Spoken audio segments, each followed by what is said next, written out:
song is dedicated to my son, the one and only YNW MELLY. Alright, this is Nix81, Digital Media. We're sitting here with Donte the Gift Taylor. So tell the people a little bit about yourself, Mr. Taylor. Okay, like he said, my name is Donte Taylor. I go by the name of Donte the Gift Taylor.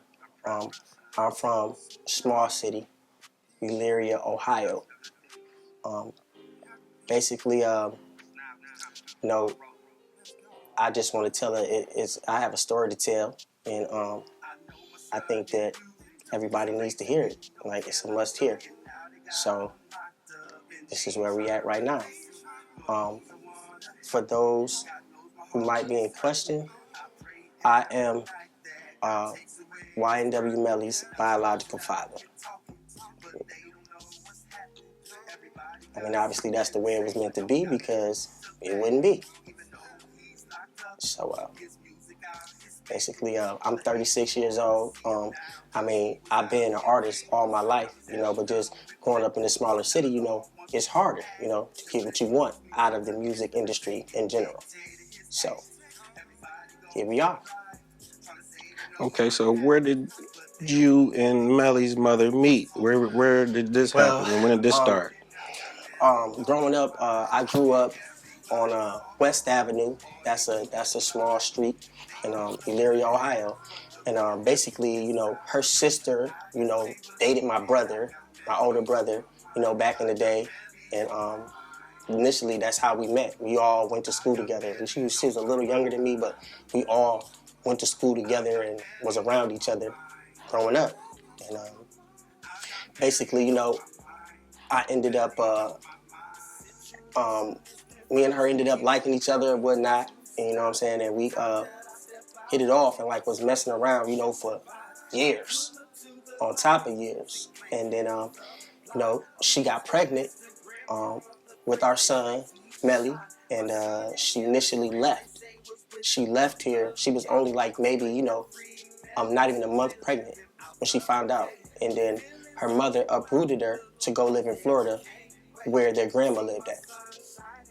So basically, I was in a situation where I knew she was having my son, but she had went far away with him. Obviously, I'm not in a situation where I could just uproot from where I am and go move to Florida. Like, I didn't know anybody in Florida, didn't have any family down there. So basically, her mom uproots her. They moved to Florida. I mean, and then, these months go by for the birth of my son, and she has him. And, I reached out, to try to get paternity. And once I got paternity, my mission was to get visitation from my son. I mean, and basically once I did that, I took it to the lawyer, and I said, look, I got, paternity. I know I'm gonna have to pay for him. That wasn't an issue to me because I had kids at 14 anyway. He wasn't my only child. So. And what year was this? I knew how this went. This had to be in, let's see, I graduated in 2001. So this had to be in 97, 96, 97, somewhere around there. Okay. I was still a high school student. So basically, like I said, I went to the lawyer to try to get visitation from my son. But the lawyer kept it real, which I'm glad he did. He said, Mr. Taylor, I can't take your money because basically your son was born in Florida and it would be impossible for him to open a court case in Florida from down here and go back and forth every week for a court case. So basically he told me there was nothing I could do. So because I wanted my son to have things, I said, all right, well, he's my son. I need to pay for him. So they set it up for me to pay child support. And I started paying my child support, So throughout that time, it was hard, basically because you paying for a kid that you lawfully can't see the way you want to see. So I was stuck in that situation, and being growing up, it stressed me out, it ate at me. But then it got to a point to where I had to consider the fact that it wasn't my fault, right? I didn't, it was out of my hands. There was nothing I could do. So I communicated with Melly, on a regular basis, even growing up. But So you've spoken to him plenty of times yes, before. plenty of times. Like, it's not that I don't know my son. I feel like I should have known him better. But like I said, it was out of my hands. There was really nothing I could do about it at that point. But pay for him and check up on him and communicate with him. Right. But see, this is where the controversy and the problem comes in. See, now, his mother, on the other hand, was somebody that was territorial as a mother. You know what I'm saying? It was always my son this, my son that. Like, when my son very first came here, he was 1 year old. I was still a high school student. Everybody knows, like, in Elyria, when you were at Elyria High and you had kids young, there was a class called grads, and that was for people that, had kids early. So she came with my son at age 1, and basically, we kicked it all day. My son kicked it with me after school, whatever. And I wanted my son to see his sister, my oldest daughter, Brianna Taylor. So we hooked up and we took my son to go see his sister in Lorraine at her mom's house.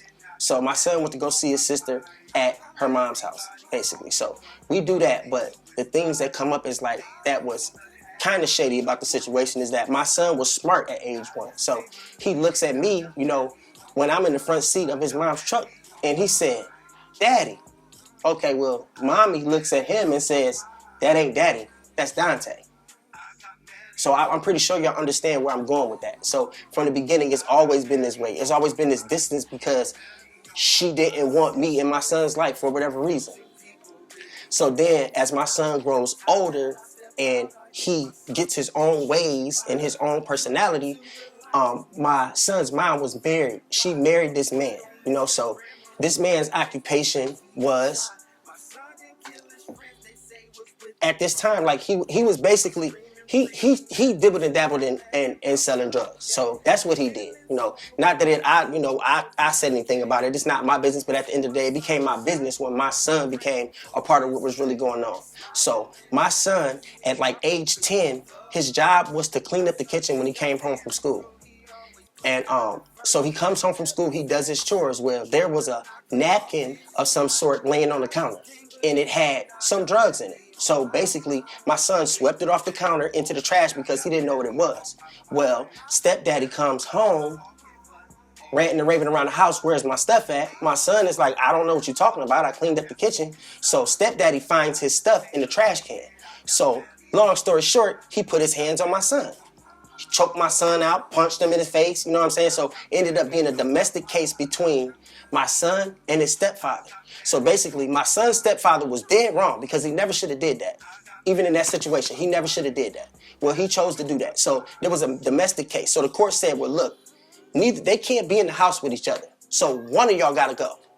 So my son's mother, Jamie Dimmons, made the choice to send my son off to his grandmother's house. So when she sent him, you can imagine. Okay, first of all, he was old enough to know you chose your husband that was in the wrong in the first place over me.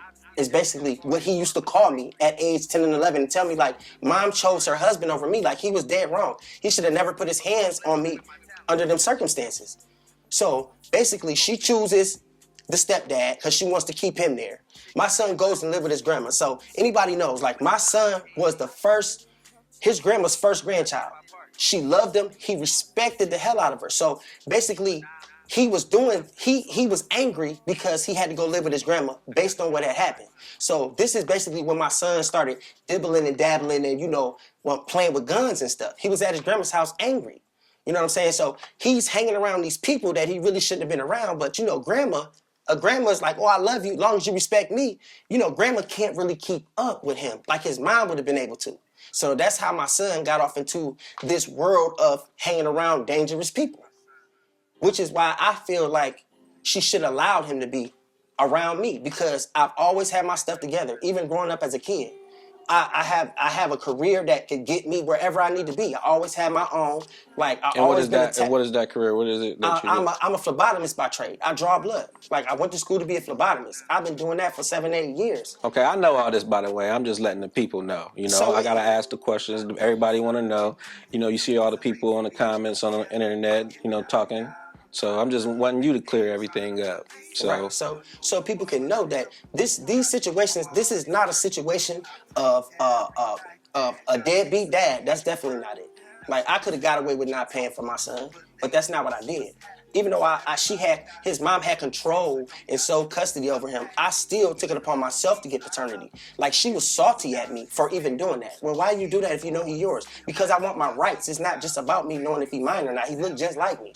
I knew he was my son.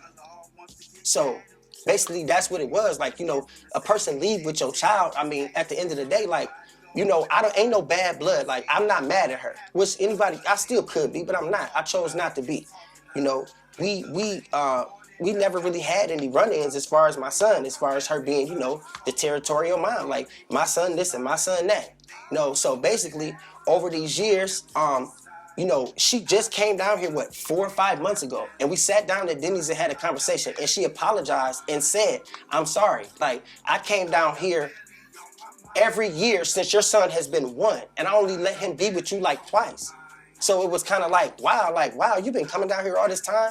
And my son would call me at age 10 and 11 like, Daddy, Mom is down there in Ohio, and I want to see y'all. I want to see my family. Like, she ain't even bring me. So this is the stuff that we endured through his childhood. right. This is what created his anger in the first place. So this is the story right here that his mother did not want me to tell. She don't want nobody to know the truth. And then in the media, if you notice, everybody that's watching, what has Melly ever said about his upbringing, about his parents? He never spoke about it. He never spoke about it because his mother had him thinking the right thing to do was to bottle it up and not talk about it, which even though people didn't know me and I'm just now in the light, that made me look like I'm some type of deadbeat, and that's not what it was. Like, I just wanted the truth to be told because at the end of the day, that's what it was. And then I come out with whatever I'm trying to do, and it's like more of his mom being salty instead of her being like, okay, you're his dad. Because at the end of the day, no matter what way you look at it, everybody that knows me know I've been doing music since I was a kid. My whole life. Yeah, Clearly. Let's speak on the music. The music side, like I have, everybody has been doing, like I've done music with a lot of people. Not saying that it's anybody that's heavy in the music industry, but you got, I started off probably with, my 20s, really getting heavy into it, and it was with, Duramus, Fax, Cannon, Keon Star, like people know him, Lay Black, a lot of people know him too, like they all, some people that, they have a gift too. We just in a whole different, class of a gift, but they all got it. And it's like, we all here in the same place, everybody trying to do the same thing and been trying to do it forever. So, I have a big archives of, original songs that people have told me since I was 16, like, you need to, do this and do that, do this with that. But I really didn't have the chance to do it, first of all, because where I'm at is so small. And back then, the internet was not what it is today. So, therefore, we didn't really have the tools to be able to do that. And a lot of us were in a situation where if we had kids early, we had to keep a regular job, to keep a roof for our kids and take care of our kids. So I couldn't uproot what I'm doing and just go do whatever. Right. So let the people know how many kids do you have? I have 5 kids. Like, I have 5 kids, and my oldest child is 21. I got a son, little Donte. Little Donte's 18. Melly's 19. And then I have a younger daughter that's 15 years old. And then I have a younger son that's 2. That's what it is. Like, these are Melly's siblings that, I really wish that he would have got the pleasure of being able to know. Like, because at the end. Your mother as well. And my mother, right? Because these are people at the end, really, brothers and sisters is all he got. We ain't gonna be here for Has he ever spoken to his grandmother? So I've spoke to his grandma directly. Has Melly spoken to your mother? Yeah, he spoke to my mother before. Okay. He spoke to my mom before, on more than one occasion. Actually, from ages 1 and 4, he had been down here a few times, and every time he came down here, he stayed with me. Like, I got some pictures too of somewhere at my house of all my kids together. This whole music thing goes all the way back to Melly being a kid. Melly was at my house at 2 years old, jumping on the bed, singing. Right, because there's some people, I seen the academics post. He said people don't know whether you're really the father, you know. So we just want to clear that up, you Right. know, here. I'm his father. Like at the end of the day, paternity test, I take it where I go now because everybody got questions. 99.99. If you zoom in to the slideshow that we did, one of the first things that come up, stop on that piece of paper that's right there. It's right there. Zoom into it. I'm Donte the Gift Taylor. Born as Donte M. Taylor. All of our names are on it. His mom, Jamel Dimmons. Jamel's middle name is actually my middle name. I'm Donte Maurice Taylor. He's Jamel Maurice Dimmons. So she gave him my middle name, but being spiteful, she didn't give him my last name. So that answers the question too, because I noticed that, you know, the other people was like, well, he don't have his last name. That's why. So Right. it's reasons behind why y'all had, it's been a minute before I had to tell myself that at the end of the day, I love the hell out of my son. Just because I was played to the side like I was, it don't change the love that I have for him. So at the end of the day, I wanted to reach out and I wanted to tell my son, I love you, no matter what you're going through. And I know you innocent. I know you innocent because you didn't get where you was at being no dummy. Right. So let's tell these people about, you know, everyone that's saying that you're clout chasing with the new song that you put out and everything, you know what I mean? Like, address those questions. Okay, so first of all, they saying clout chasing. When it comes to my son, I can never be clout chasing. This is an example I'm gonna give. If you look at anybody that's in the industry right now, whether it be on the movie screen, in music, what do? They bring their family into it. Look at the Wayans brothers. Their whole family is behind the screen. That's the way it's supposed to be at the end of the day. If it hadn't been me that would have been in the situation that my son ended up being in, me knowing that my son is talented, I would have dragged my son with me. Fix your mic better. I would have dragged my son right with me because I knew that, knowing that he talented, he would have had to come. So it has nothing. And honestly, the song, when I put the song out, Flip it in. Flip it in. Yeah. This way. Yeah. So, and the song that I put out, titled "Melly on My Mind," that was straight from my heart. That was something that, you know, you can't. It's inevitable, but that's something that was straight from my heart. Like I put that out for Melly. When I put that song out, when I sat down with Lay Black, aka Larry Phillips, we sat at his kitchen table and I was like, man, I need to do something for my son, like that's gonna uplift his spirit because he's going through a lot right now. He locked up in a cell and they ain't trying to free him. So I need to do something that I know is gonna reach my son's jail cell and lift his spirit and let him know, yo, daddy, love you, I'm thinking about you, and I know you innocent. You innocent until proven guilty, period. So at the end of the day, I know you're innocent. And that's how I came up with the idea to make the song. Period. It wasn't about, I ain't searching for nobody's fame at all. I just happen to be somebody that's been in music, period. I didn't just start doing tracks when I did that song. I just wanted something for my son. Something that my son can hear and be like, man, dad, put it down. Like, you know, keep the ball rolling. He ain't out right now. Flip it back in. Yeah, keep moving around. I should have put a live on you. But it's all good. We good. But like, you know, I mean, basically that's what it is. Like, I feel like I knew, like I was already ready for this. I knew that people was gonna have stuff to say. I was ready.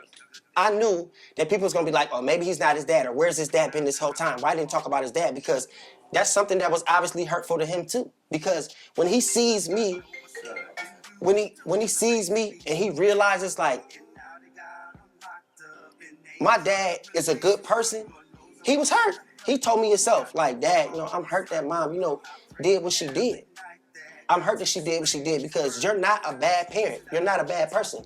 You're not somebody that would have taught me wrong. You would teach me right. Like, you got your stuff together. He was just curious too, like, why did mom keep me away from you? The answer is just being selfish. You know, just being a mama bear. I don't know. Like I said, I don't hold it against her because I don't think she realized what she was doing. She didn't know what she was doing. She was just being a mom. I know she loved Melly. She loves him.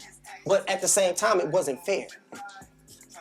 So now that I've made a song for him, it's like, you know, people want to think, well, is he doing this to get a record deal? Is he doing?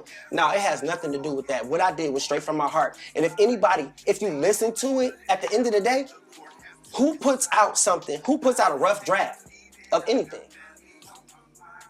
It was trial and error. Right, because everybody was saying that it was bad audio. Yeah, we put the song out. Mastered and mixed right. Yeah, we put the song out just hoping that he would hear it. It wouldn't matter if I did the song in my bathroom on a computer.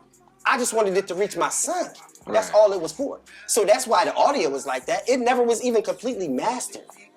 Right. The levels was played with a little bit, but it was never mastered. But that just goes to show ain't no clout chasing about it, because if I was clout chasing, I would have made sure I had it mastered. It would have been mastered to the T, because I have the ability. I know people that do it. So I could have did it, but it wasn't about that.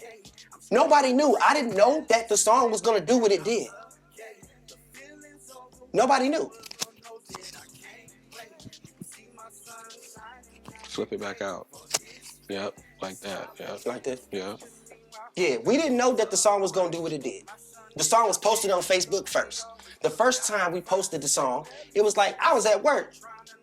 Late Black hit me up like, man, do you see what? It had, like, in a matter of a few hours, 600 and some hits on it. I'm like, whoa, wait a minute, what's this? Boom, he took it off because Jamie Dimmons, my baby mom, was tripping so bad, called me, want to cuss me out. Oh, you clout chasing, you doing this because of, you're not going to get $1 out of my son, which was the problem from the beginning. He was always your son. This is our son. I got every right to express the way I feel about my son just as well as her. So I let her know, you're not going to stop nothing that I'm doing, because at the end of the day, it's not about you. My son's a grown man. I don't have to go through his mom to get through him, period. He has to make his own choice. I don't need his mom for that no more. Now, when he was a minor, that was something different. That was something different, because I did have to go through her to communicate with him. But now he's grown. I no longer have to do that. I no longer have to go through her. He's grown. And I know my son want to know me better. He's told me that. Just because I don't tell every conversation that I've had with my son, that don't mean nothing. I don't have to tell that. So she feel like I don't have a relationship with my son because she don't know none of the stuff we talked about.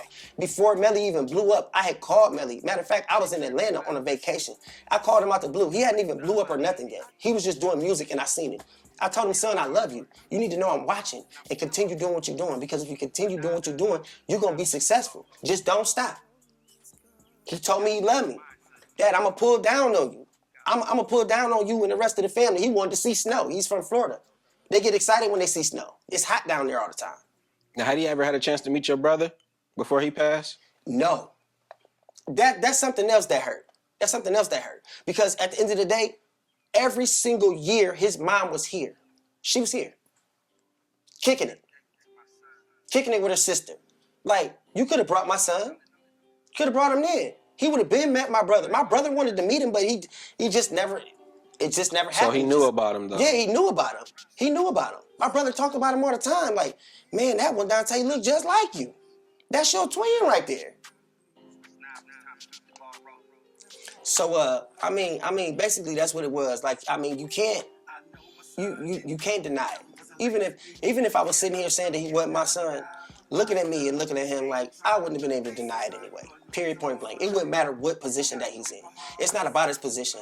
And when people that knew that he was my son, all they were saying to me is, Donte, you got the gift too. Why ain't you down there living with him? I'm gonna tell you what I told them. I said, I'm a grown man. What grown man does that? I'm not gonna go live up under my son just because he's in a good position. I still have to do my part as a grown man here. Fix your mic. So basically, that's what it was. Like, you can see it in the screen. Yeah, I felt like, I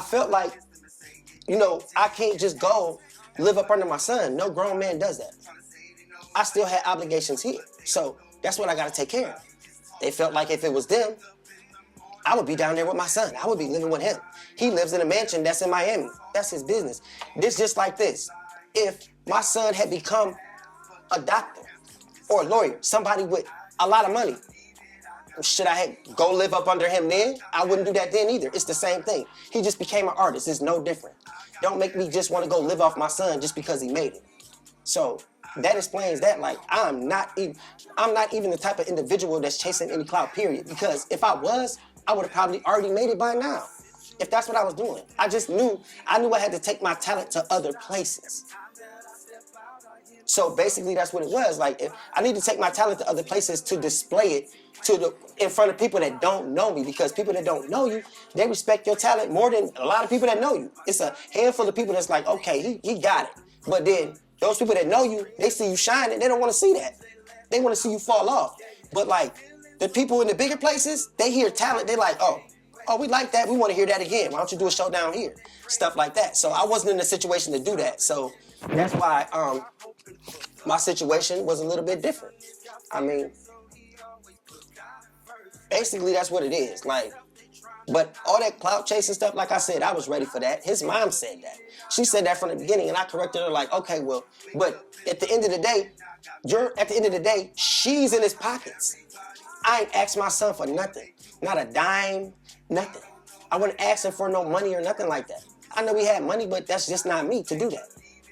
So I guess to his mom, you know, she mad, but I mean, it is what it is. I'm not about to hold back no more. Like, I can't. Well, that's cool, man. We just wanted to let the people know what you know, what was going on.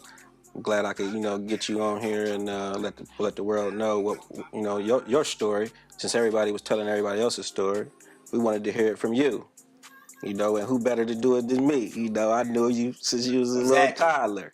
You know, we probably know each other since what? We go back. Since I was about 6 years old. Pretty much. You know what I mean? Pretty much all my life. Right. So, you know, let's talk about the song, the actual song, though. Okay, now, Melly on My Mind. First of all, anybody that's viewing it, what I'm saying is all real. It's a true story. I'm saying that, you know, my beliefs. I'm saying I know my son didn't do it. He wasn't raised to be no killer. Another thing that I need to approach right now. I said he wasn't raised to be no killer. First of all, I don't appreciate what his mom did with his upbringing concerning me. But at the end of the day, that's a compliment to his mom. Because at the end of the day, I know she didn't raise him bad. That's not what I'm saying.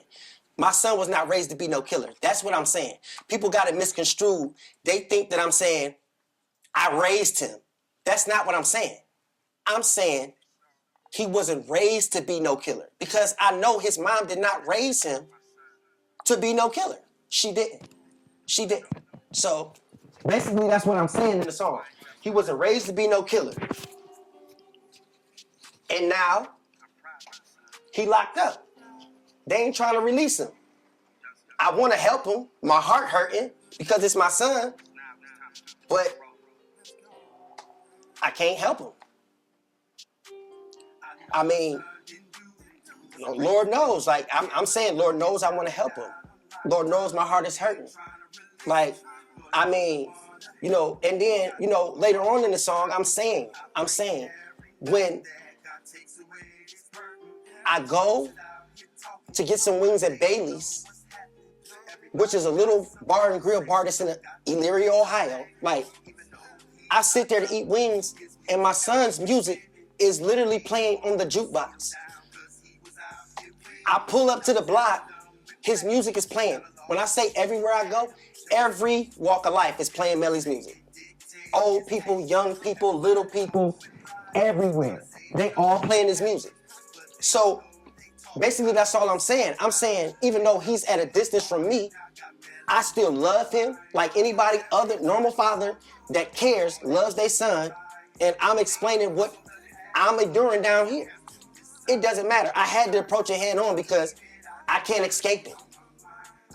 That was what I'm saying. I can't escape it. It's everywhere I go. Bars, outside, anywhere I go. It's always people playing his music. So, I mean, that's what it is. I'm telling a story. It's a true story. I want to help him. I can't. The media, everybody, as you can see, it's a true story. Everybody's going live, but they don't know what they're talking about. They going live and they don't know what's happening. Every time I go on Instagram, it's pictures of his friends that they say he killed. This is what I'm dealing with. Even though I'm all the way down here, I'm still dealing with it because at the end of the day, he's my son and I love him just as much as his mom does. Period. That's basically that. The song is all facts. And when somebody's doing something and they clout chasing, they're not going to be telling the true story. All I did was put the story in a song. That's it. I put the story in there because it's what I was feeling. It's what I was seeing. It was my surroundings. That's it. I took it and I turned it into a song. That's what it is. There it is, then, man. We basically get the people what they want. We ain't gonna give them too much right now. You know what I'm saying? But we gonna be in effect again. And you got anything else you want to say to anybody or anyone before we, you know what I'm saying, let you get up out of here? Yeah, basically, I just want to say that, to anybody, like, just, it don't matter. Like, what with anything good that you do, anything that's positive, it's always going to be negative to it. Just don't never let the negative stop you from what you're doing, because it's going to be there regardless. People going to say what they want to say because at the end of the day, they don't know the facts. They don't know the facts. And when it's people speaking that's naive, that don't know, it don't stand for nothing. It don't count for nothing. So I'm not going to let that stop me. I'm not going to let that stop nothing. I'm going to represent my son to the day he or I aren't here anymore, period. Well, there you have it, people. Donte the Gift Taylor. We'll be back at you pretty soon. We're gonna shoot that video, ain't we? Yes, sir. So we shooting a video to Melly on My Mind. It's gonna be official. For sure. Official. All right, y'all. Nix 81 Digital Media. Donte the Gift Taylor. Lord knows I love you. How couldn't I? You came for me. You my season. Let's go.